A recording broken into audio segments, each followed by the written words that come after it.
Ang hapon po sa inyong lahat. Mayroon po akong naririnig na na expression ng ating mga kabataan ngayon.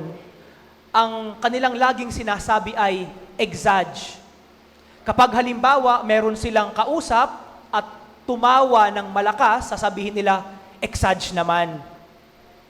O di kaya ay kapag merong komento at sa tingin nila ay parang sobra naman ang komento na sinasabi ng kanilang kausap or kaibigan, sasabihin nila, napaka-exage mo naman. Exage. Ibig sabihin, sobra-sobra. Sobra-sobrang reaksyon kapag tumawa, sobra-sobrang komento na hindi naman dapat. Sa ating ibanghelyong binasa, masasabi rin natin sigurong napaka-exage ni Jesus. Napaka-exage ni Jesus sa ibanghelyo. Kung papaano niyang ipinakita ang kaniyang pagmamahal sa kaniyang mga alagad at sa atin na mga tao. Exage. Bakit exage? Kung ating titingnan, sa ibanghelyong binasa, alam ni Jesus sino ang magkakanulo sa kanya. Alam ni Jesus ang gagawin ni Judas Iscariote. Alam din ni Jesus si Simon Pedro. Iiwan siya habang siya ay nandoon sa courtyard ng high priest na si Caiaphas. Itatatwa siya ng 3 beses. Alam din niya na ang kanyang mga alagad, maliban kay Juan, maghihiwa-hiwalay. Iiwanan siya habang siya ay naglalakad papunta sa Kalbaryo. Magpupulasan silang lahat. Pero sa likod nito, ano ang ginawa ni Jesus? Hinugasan ang paa ng kaniyang mga alagad. At hindi lamang yon.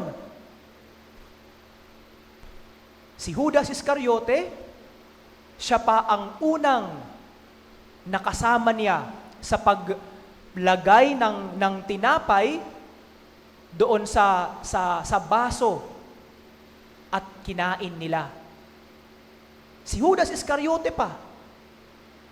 Ano ang ibig sabihin nito para sa atin? Ano ang nais ni Jesus ituro sa kanyang mga alagad at sa atin ngayon bilang pagninilay sa araw ng Huwebes Santo? 2 bagay po. Una, tinuturuan tayo ni Jesus kung papaano hindi lamang ang magpakumbaba, kundi kalimutan ang sarili. Hindi para sa pansariling kapakanan, kundi para sa ikabubuti ng kapwa. Ano ang ginawa ni Jesus sa harapan ng kanyang mga alagad? Hinubad ang kanyang damit. Nagbigkis ng tuwalya at hinugasan ang paa ng kanyang mga alagad. Na noong panahon ni Jesus, ang gumagawa lang noon ay ang pinakaabang alipin. May gradation kasi ng alipin noong panahon ni Jesus. Kapag ikaw ay isang alipin at ang trabaho mo ay magsilbi sa iyong amo sa hapag, medyo nakakataas ka ng ranggo na alipin. At ang pinakaaba sa kanilang lahat, ay yung alipin na ang trabaho maghugas ng paa ng mga panauhin ng kanyang amo. At ang nais ni Jesus ipakita sa kanyang mga alagad, kinalimutan niya ang kanyang pagkadiyos. Kinalimutan niya ang kanyang pagkadiyos. Iniwan niya ang kanyang kapangyarihan at sa harapan ng kanyang mga alagad, ipinakita hindi lamang ang pagpapakumbaba, kundi ang pagpapakumbaba na tulad ng pagpapakumbaba ng pinakaabang alipin na handang halikan at hugasan maging ang pinakamaduming paa ng mga panauhin ng kanyang amo. Ito siguro ang unang pagninilay na ipinapakita sa atin ng Ebanghelyo ngayon. Kalimutan ang sarili. Kalimutan ang sarili alang-alang sa kapwa. Hindi lamang siguro kalimutan ang sarili, kundi ihanda ang sarili na pagsilbihan ang kapwa hanggang sa ito ay maiangat. Hindi lamang ang dignidad niya bilang tao, kundi ang kanyang pananampalataya at pag-ibig sa Diyos.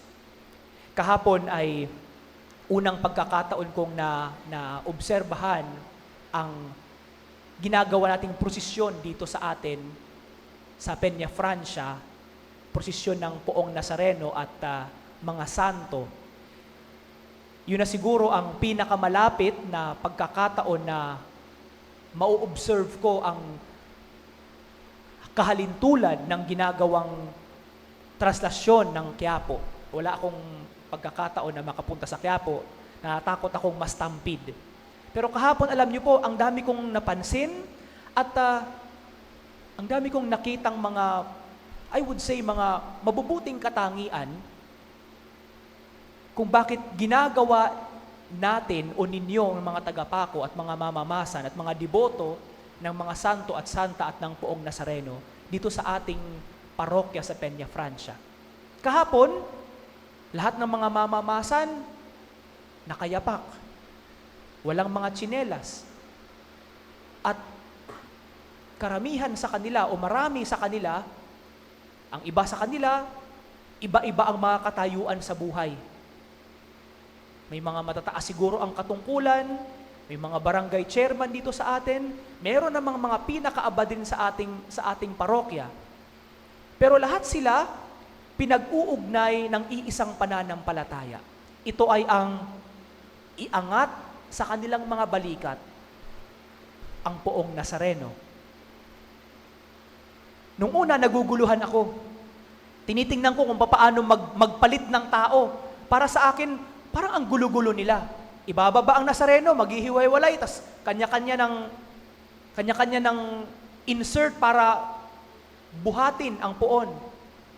Pero eventually nakita ko, ako lang pala ang naguguluhan. Pero para sa kanila, hindi pala magulo. Sa gitna ng kaguluhan, yung tapos nang pumasan, aalis, at bibigyan ng pagkakataon ang kapwa mamamasan, na siya naman ang magkaroon ng pagkakataon na buhatin ang mahal na poon. Isang pagpapakita, hindi lamang ng pagpapakumbaba sa harapan ng Diyos, kundi pagpapakita ng pagkalinga at pagmamahal sa kapwa. Hinahayaan, hindi sinosolo ang biyaya at pagkakataon. Sa simpleng paraan, hinahayaan ang kapwa na magkaroon din ng pagkakataon na buhatin ang Diyos sa kanyang mga balikat. Ang unang paalala sa atin, sa mga anong paraan tayo natututong maghubad ng ating pagkatao sa harapan ng Diyos at papaano natin iniaangat hindi lamang ang dignidad, kundi ang pananampalataya ng ating kapwa sa harapan ng Diyos. Yun po ang una. Ang pangalawa, sa ating ebanghelyo ngayon, bilang pagninilay, tinuturuan din tayo kung papaano ibahagi, ibigay ang sarili alang-alang sa kapwa. Ano ang ginawa ni Jesus pagkatapos niyang hugasan ang paa ng kanyang mga alagad? Maliban sa ebanghelyo ni San Juan, sa mga ebanghelyo ni San Marcos, ni San Mateo at ni San Lucas, sinasabi doon na nung nasa hapag si Jesus, hinati-hati niya ang tinapay. Binigyan ang kanyang mga alagad at sinabi sa kanila, ito ang aking katawan. At sa pamamagitan ng kalis, pinainom niya sa kanyang mga alagad at ipinaalala sa kanila, ito ang aking dugo. Hindi lamang kinalimutan ng ating Panginoong Hesus ang kanyang pagiging Diyos at hinubad sa harapan ng kanyang mga alagad. Ibinigay din niya ang kanyang buong pagkatao. Ang kanyang buong pagkatao.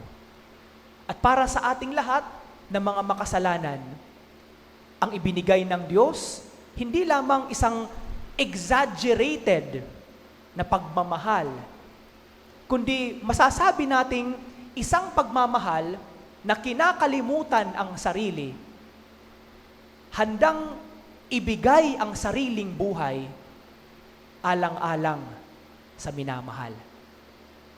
Ngayong panahon ng Semana Santa, ito po ang ipinapaalala sa atin ngayon. Ibinibigay sa atin ng mga pagbasa sa susunod na mga araw, hindi lamang alalahanin ang ating sariling mga kahinaan, ang ating mga sariling mga sakripisyo, kundi ipapakita sa atin papaano ba ang Diyos nagpakita ng kanyang matinding pagmamahal sa atin.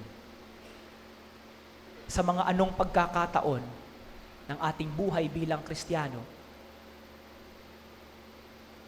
kinakalimutan natin ang ating sariling pagkatao.